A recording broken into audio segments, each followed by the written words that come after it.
సాయంకాల సమయంలో పరిశుద్ధ గ్రంథం నుంచి చదవబడినటువంటి కీర్తన భాగము, కీర్తన గ్రంథము 7వ అధ్యాయము, మరి 17 వచనాలు ఇక్కడ మనం చూడగలిగి ఉన్నాం కదా.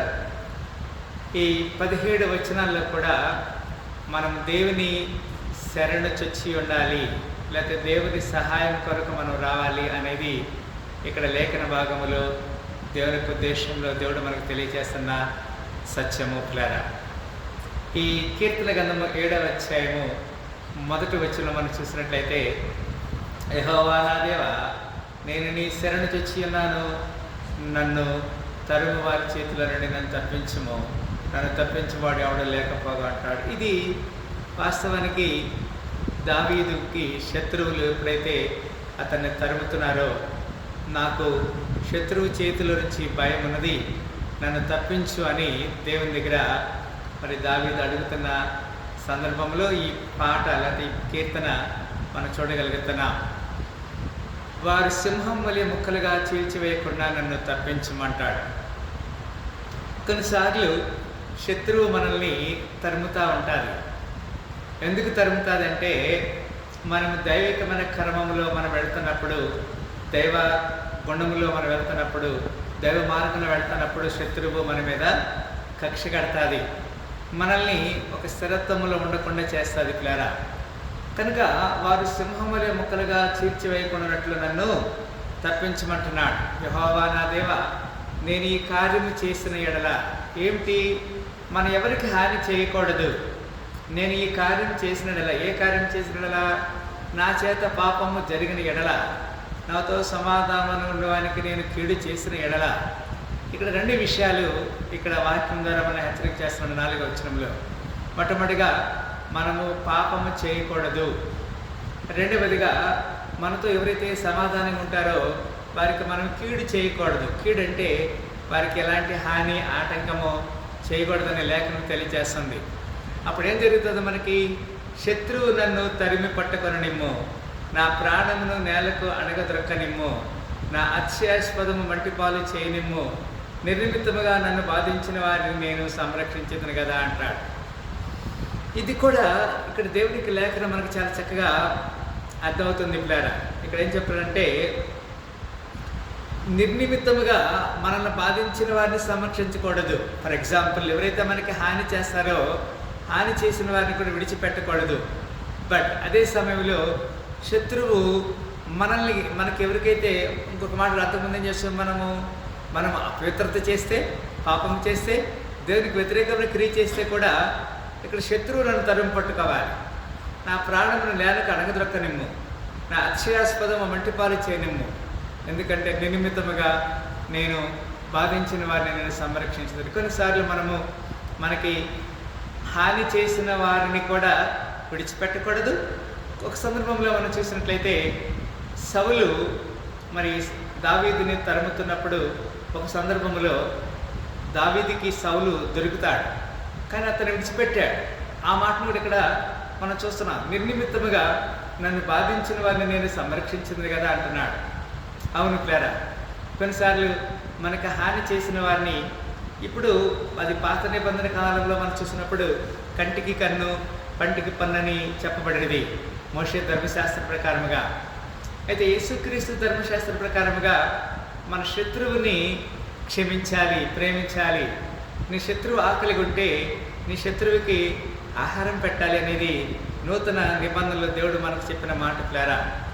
6వ వచనం, యెహోవా కోపము తెచ్చుకుని లెమ్ము, నా విరోధుల ఆగ్రహం నడుచుటకై లెమ్ము, నన్ను ఆదుకొనుటకై మేలుకొనుము, న్యాయ విధిని నువ్వు నియమించితివి కదా అంటాడు.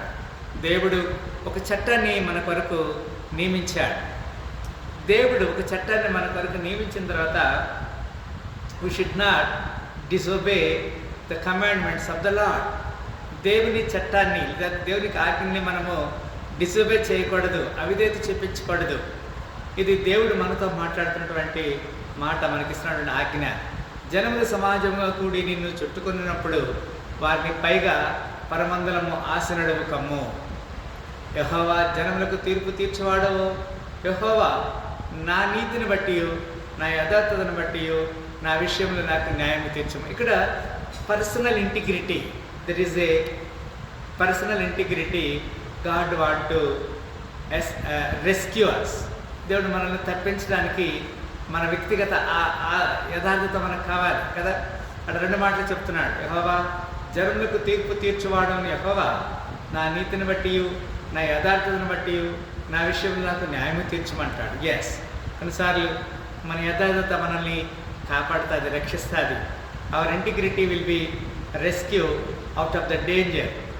ఇది చాలా సమయంలో మనము we should be very much frankly obey to the God's will.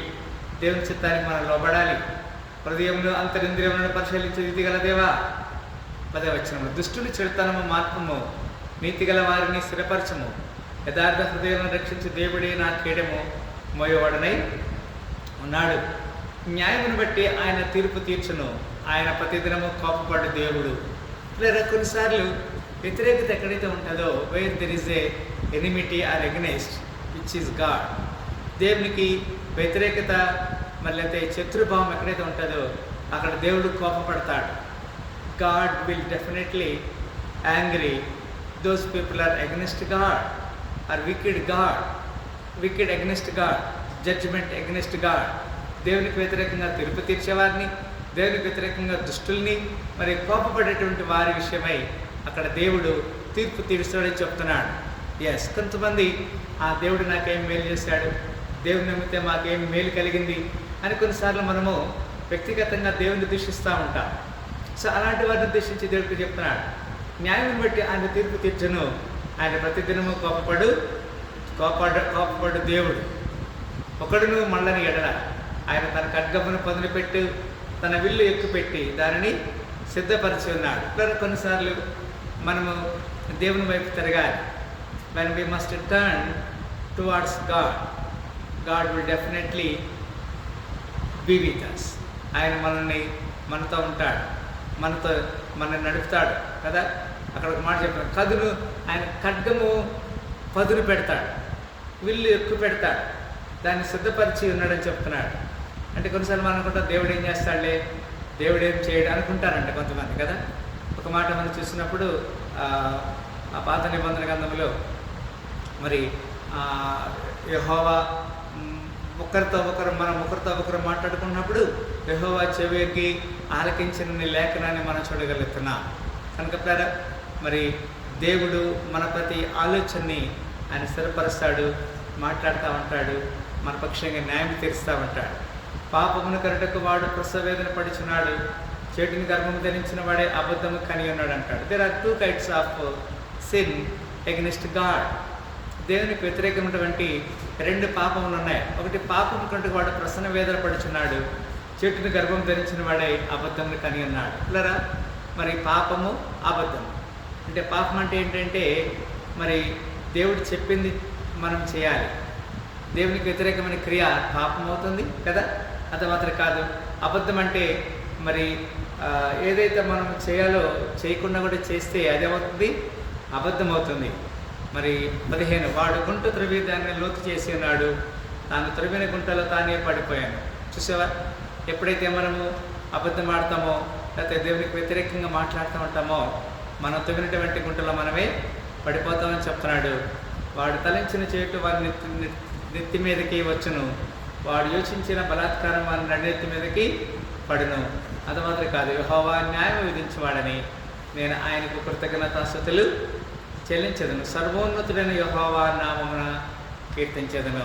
ఈ సాయంకాల సమయంలో దేవుడు మన పక్షంగా న్యాయం తీరుస్తాడు. ఆయన అంత న్యాయవంతుడు. విధవరాల పక్షముగా, పేదల పక్షముగా, తల్లిదండ్రులు లేని వారి పక్షముగా ఆయన న్యాయం తీర్చే దేవుడు కదా. యెహోవా న్యాయం విధించేవాడని నేను ఆయనకు కృతజ్ఞతాస్తుతులు చెల్లించదను, సర్వోన్నతుడైన యెహోవా నామమున కీర్తించదను. ఈ సాయంకాల సమయంలో మరి దేవుణ్ణి మనము కీర్తించడానికి, దేవుణ్ణి మనము గణపరచడానికి, దేవుడు చేసినట్టుగా మేలుని మనం కొనియాడడానికి దేవుని సన్నిధికి వచ్చాము. కొన్ని నిమిషాలు ప్రార్థన గడుపుదాం. అందరం కూడా నేను ప్రార్థన చేస్తాను, తర్వాత అందరూ కూడా ఒక్క నిమిషం ప్రార్థన చేస్తాం. నేను ప్రార్థన చేస్తాం, అందరూ లేఖ వేస్తాం. స్తోత్రములు ప్రేమ గల తండ్రి, ఈ సాయంకాల సమయంలో ఈ యొక్క ఇంటర్సెసరీ ప్రేయర్ సహవాసంలో ఇక్కడ వచ్చిన బిడ్డలను దర్శించండి.